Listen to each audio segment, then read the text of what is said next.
Hi everyone, I am live with the soon-to-be famous Kenny, aka Bob the Poet. So, they can hear anything you say. Good evening, everyone. My name is Kenny, or Kenneth. I'm homeless, and right now I'm on a journey, I should say struggle, of strengthening. I became homeless for reasons beyond my control, and now I'm in a struggle, and I met some amazing people who seem to gonna make this one step back to take 3 steps forward. So now I would like to cite one of my poems. Wait, okay. Pause on the poem real quick. Okay. So Kenny's the poem that I told you guys about last night, the time poem. I think I told you last night, yesterday morning. I can't remember. So that, hey Chris. So it says down here, see this? It says who's joined us. So Jessica and Chris, we can see so far. Okay. Hey guys, but we have 6 people watching. Okay. So, Kenny and I were just talking, and we are gonna be. Kenny is a soon-to-be entrepreneur. We have me, myself, Brandy. Hey Edward. Hey Chris. Hey John. So Kenny and I are starting 2 businesses, I guess technically. Okay. Well, I guess 2 projects under one business. So I think the business name should be Bob the Poet. Okay. So Bob the Poet is the business name. Don't steal it. We're gonna copyright it. Hashtag Bob the Poet. I like that. Hashtag Bob the Poet. And Bob is, his stage name is Bob the Poet. So Kenny, aka Bob the Poet, we're gonna be putting together a book of a collection of his poems. So throw a thumbs up if you would be down to buy a book that helps support the homeless community and also Kenny's venture. So throw some thumbs up if you like that idea, if you'd be down to buy a copy or a couple copies of the book. And we're also want to start so we got a thumbs up. We already got a buyer. Okay. Look at that. We're selling books, Kenny. Okay. We're selling books. Okay. So he says, you're a champ, hashtag Bob the Poet. Okay. So we're also thinking about doing a greeting card company, Bob the Poet greeting cards, where Kenny's going to write the poetry inside the greeting cards. So Kenny has a phenomenal poem about time. What I'm going to do is I'm going to flip it around so that it just sees you. Is that good? So he's going to do his poem right now for us. I encourage you to listen carefully to the words. Kenny is a University of Florida graduate. Go Gators! And do the chomp. Okay. Go Gators! Go Gators! Okay. And he's brilliant, and the poem is phenomenal. This is the poem that Kenny first did for me when we first met. So here you guys go. The online debut. Let me flip it around. All right, you're good. The name of this poem is entitled Questionable Time. Questionable Time. And it goes like this. It goes, throughout the long and glorious history of mankind, nothing has been as mysterious as perpetual time. For with the swiftness, time moves, and long it never does take, as it often leaves someone's shattered dreams lying cluttered in its wake. Now, many scholars and historians has tried studying time's plight, but they never could grasp all the answers to time's methodical night. But you see, on and on, time just races on what seems to be a mystical quest. For you see, where shall time lead you next?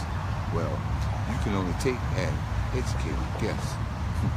But you see, even the measurement of time's essence is so complex that vain the man has tried such things as from the stone sundial, from the gold and platinum Rolex.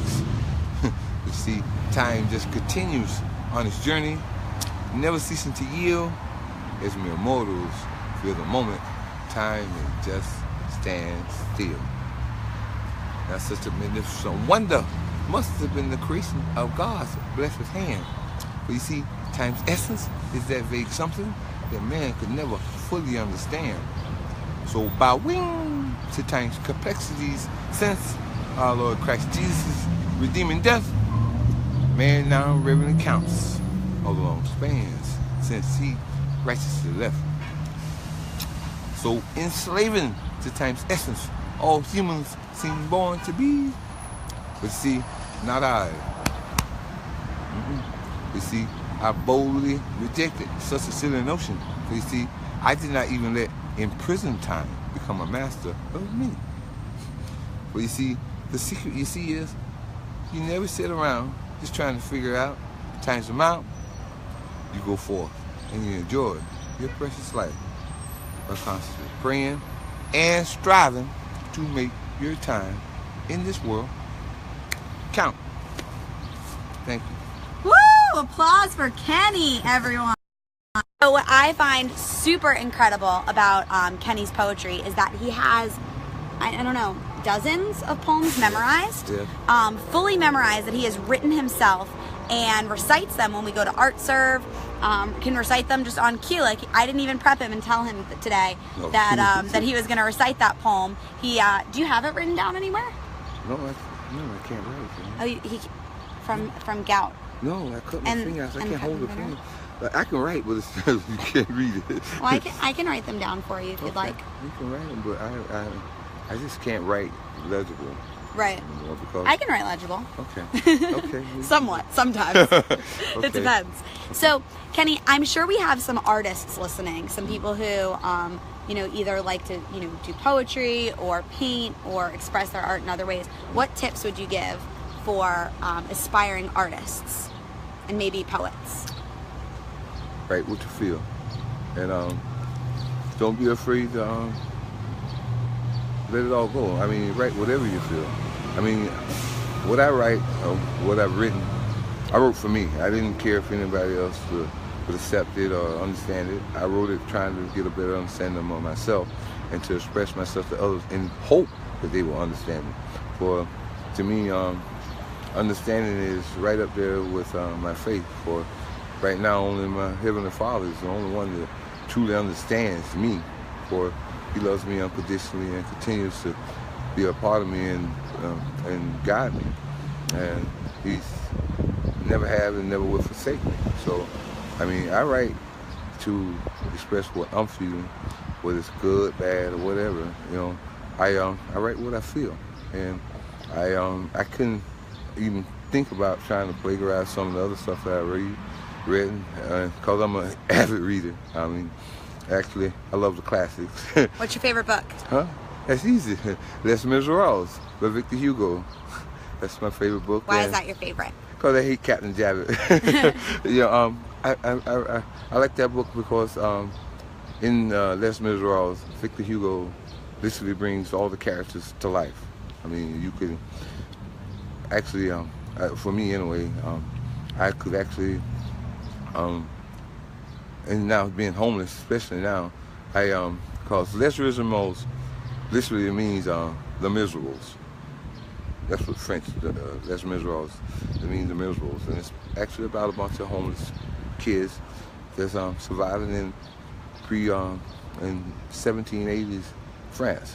And it's an amazing story, amazing adventure. I've never read it. I've read the book several times, and it comes alive each time, And I would recommend it to anyone, And also, then there were several books that I've read that, but actually, like I say, I like the classics pretty much, old books, and also I'm an avid fan of other mystery writers and stuff, Soon your favorite book's going to be your own. We're if you didn't tune in the beginning, we are self-publishing Kenny's poetry. So I'm going to have to come write it down, and then we're going to have to put it in a book. Okay. And it's to help Kenny get back on his feet and get a place to live again. One thing that I was sharing with everyone on my feed yesterday morning was that I think a lot of the homeless population runs into a lot of negative feedback, and not instead of people that want to help them, more people that want to push them away. Right. And that can be really, really difficult. And I encourage people to treat everyone they meet like they would treat anybody else. What are some of your thoughts on that and what you've dealt with? For one is I don't know about anyone else, but I refuse to judge people by first glance or first impressions. Well, first impressions are often wrong, and I don't get upset when someone rejects me or say something nasty to me or anything. I just I look up and I ask the Lord to give them some type of understanding. For with me, I didn't choose to be homeless, but as I said, I'm actually enduring it, and it's taught me a lot of things. And it's actually, like I said, I've taken one step back in my personal life, to maybe take 2 steps forward with my professional life. For I've written these poems 20, 30 years ago, and it amazes people that I can remember them and all that, and I'm like, I can remember them, I live them. I mean, they live in me. I often recite them to myself, in my mind, and I just don't understand how some people don't understand that, it's no gift of mine. This is no gift. This is something I endured, something I experienced, and to be able to express it is, I guess you could say, part of my educational upbringing. But I'm not looking for worldwide acceptance. I don't really care if anyone likes my poems. And Questionable Time is but it's by far nowhere near what I consider my best piece, which is best piece to come in his book that you gotta buy, which would be Mere Words, on sale soon. Which I can tell you the name of now. The name is Mere Words, and oh, you've done that one at ArtServe, right? Yeah. So you got to come to ArtServe or buy the book.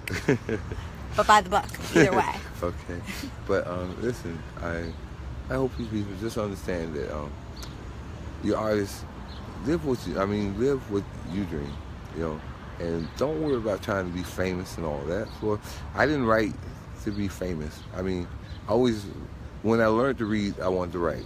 You're super famous. 4 people are watching live. Since I learned to read, I wanted to write, and I just wanted to write something that I could express. I mean, like, some characters in books are totally fictitious, but I wanted to write something that was maybe semi-autobiography for. I mean, of course, names have to be changed to reveal the identity of people and stuff like that. But I mean, the characterizations and the people in the book, I want to remain true. For there's a lot of stories out here, a lot of things. I mean, reading is the best gift you can give your child. All you out there that have children, teach them to read, for it opens up a world that you'll never be able to give to them, no matter how much money you have or don't have. If you teach them to read, trust me, it's a gift that goes beyond anything else. So, do you guys have any questions for Kenny? Write them in the comments. So Kenny, aka Bob the Poet, who is pulling himself out of his current situation where he's homeless by sharing his poetry with the world. And we are going to self-publish a book of all of Kenny's poetry. Also maybe make some greeting cards and a greeting card company. So we have some entrepreneurial ideas. And Kenny, one thing I'd like you to share as people are maybe writing in some comments and some questions for us is, so many people think that people only become homeless because of drugs and alcohol or other things. Can you share with us, what happened in your life? Do you mind sharing that with them? Well, for one, I developed gout in my feet and ankles. And so if you didn't hear it, he has gout. I never saw it coming. And I had a job. I had a great job. And the job that I had entitled me being on the job 6 days a week to meet with project managers and supervisors and yard supervisors and people like that in the construction of pre-stressed concrete columns. We're talking about columns anywhere from 50 to 90 feet long that weighs close to 8 to 9 tons, that may have tension stress cables and rebar and other things that goes into it. But my job entitled me as concrete column foreman. I had to meet there with those yard supervisors and project designers for, if I wasn't there for that meeting with them every day, and they knowing that I knew what goes into the column, the configuration of this piece or that piece, for I had to sometimes cut and tie number 3 rebar, number 5 rebar, get this header or that header, or have a hole drilled here. It's various things. But if I wasn't there for that meeting, I wasn't able to keep that job. And with gout, I just some days I'm not able to stand literally for hours. I mean, I may get up at 8, but I may don't be able to stand on my feet till 11, 12 in the evening. I mean, in the afternoon. I tried the Marble foot, but the meds I'm getting here at the clinic is just not doing any work, doing any help. And I tried the apple cider vinegar, I tried the cherry juice. I'm doing apple cider vinegar now. That didn't help? No, it hasn't helped. And now with I do have I have an air mattress. It doesn't help much, and my back is now beginning to pains me. But as I said, it's a very humbling experience, and it's not going to kill me. It's just making me stronger. A lot stronger. Strong. Flex the muscles. A lot stronger. Kenny's strong. So Eric has a question. Eric is somebody that I work with. He is freaking awesome. Okay. And he actually just went from being a sales assistant and got promoted to being an account executive. So now he's in sales. And so he asks, what's the greatest piece of advice that you live by?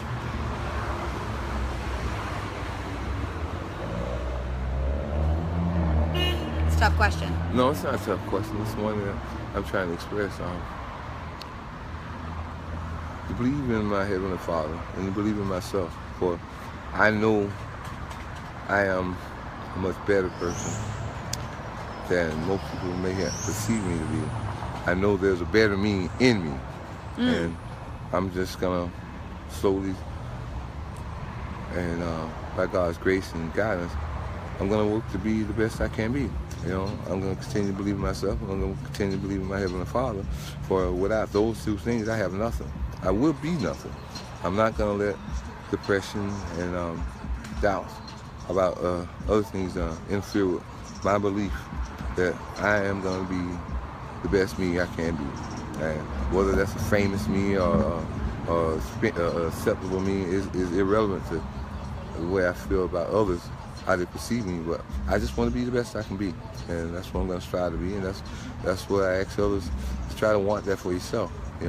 I mean, you don't have to be an account executive. That's cool if you are, Eric. But you just try to be the best you can be. If you get acceptance and promotions, all that in between, I think that's just icing on the cake. But just try to eat your cake. That'd be it. I have a follow-up question, and then we'll wrap up. So, it sounds like, from what I'm hearing you say, you keep yourself very motivated to, be the best version of yourself and constantly, live the life you want despite your really tough, situation of currently being homeless. So, I think it would be so difficult, to be in that situation. What are some things that you do on, a daily or weekly basis to keep your mindset where it is? Because, you have a more positive mindset than a lot of people who, have a very fortunate life. Mm-hmm. So what are some things that you're doing, to keep that mindset and, be able to maintain a positive attitude? I see others that have given up on themselves and are refuse to. That empowers me. I've seen people come in with 350,000 miles of ride that owns several pawn shops, and he comes in, he looks miserable every day. Here it is, he seems to have the best of everything, and he seems just to be a miserable person. I hope he's not looking at this. Actually, I'm pretty sure he's not, because he's only like a couple of blocks away from him. But, all you have to do is look at him, and he just seems miserable. And everybody else is afraid to even approach him. That's how miserable he looks. But he's quite wealthy, and I don't see how he can have such a miserable outlook on himself and on the life. So what are you doing to keep that positive outlook? What am I doing? Believing that there's going to be knowing that there's going to be a better tomorrow. And just knowing that my Heavenly Father, He didn't bring me through this to prove that I am a lesser man than, but He's brought me through this to make me a stronger, better man. And that's why for me it's a journey. And just like Job, everything was taken away from me, but I know He's gonna give it back to me. Maybe not sevenfold like Job, maybe twofold, but He's gonna give it all back. So just like job, I'm not gonna renounce my faith. I'm not gonna question my circumstances. I'm just gonna endure it and keep my faith. That's it. Cool. Well, one of the things that I know that will help you get back to where you were before is all the ventures that we're going to do together that are really going to be powered by your genius and your poems. So I'm so excited to share that with the world. Mountaineer Paul says, Kenny, keep your head up. Mountaineer Paul, when I talked about you the other day, shared with us that just a year ago he was homeless himself, and for 9 months, and was able to get himself out of that situation. He's now going to school, has a beautiful girlfriend, and living back where he wanted to be. So he's a great story and a great reminder that sometimes with a little bit of help and with a lot of your own effort, you can get out of that situation. So yeah, I mean, as I said, he didn't give up, and I'm not gonna give up. 9 months for him, it's been almost 8 months for me, and I refuse to give up. And I know there's a light at the end of this tunnel. I know that, as I said, I'm not going through this journey to prove that I'm a less man. This is like being, just like iron sharpens iron. I mean, this is a journey of strengthening for me, and I'm gonna be a lot better person at the end of this. My friend Brandy just joined. She also works with me, and she's the one who came up with the greeting card idea. Do you want to say something, Brandy? Hi, Brandy.